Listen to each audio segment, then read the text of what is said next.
So just a little brief history about, just coming up and growing up and like what type of things was getting getting done in the household.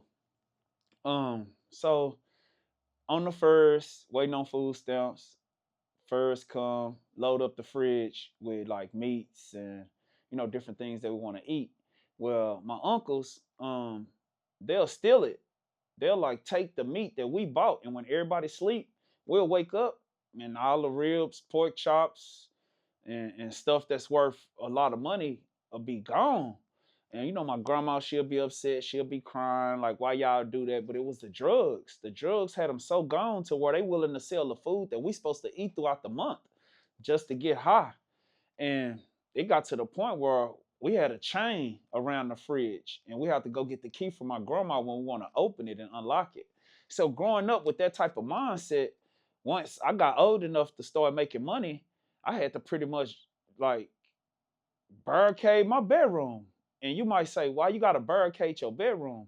Well, prior to having my own room, I used to share rooms with like my cousins and sometimes my uncles. So, like, if we go to sleep, let's just say if me and my cousins cut yards and like sold a couple of bicycles or something and earned, a couple of $100 each, my uncles would literally like steal the money from us. So I would put my money in the palm of my hand and I would duct tape it. At one night, my uncle seen me duct taping it to the palm of my hand and he said, "What you doing?" And I said, "I'm taping my money to my hand." And he said, "Why you doing that?" And I said, "So I can wake up with it." And you should have seen the look that he had on his face. Like he was upset that I got hip to like how people move in the house. I had an auntie that was so cold. She would take a clothes hanger and she would bend it at the tip to where the guys that she would invite over, she would slip it in their pockets while they were asleep and take the bills out. And if she couldn't get them out from the top, she'd cut the pocket at the bottom and get the bills out from the bottom. So, as far as barricading my room, you might say, how did you barricade your room? Well, the burglar bar door that you would normally put on the front door of a house, I actually put one of those on my bedroom door. So, yes, my bedroom door has a regular wood door, but on the outside of the wood door, it's a caged metal burglar bar door that you need a key that has a deadbolt. And on the outside of my window is another burglar bar on the outside of the AC unit because my room was the only room in the whole house that had AC because there was no central AC and heat.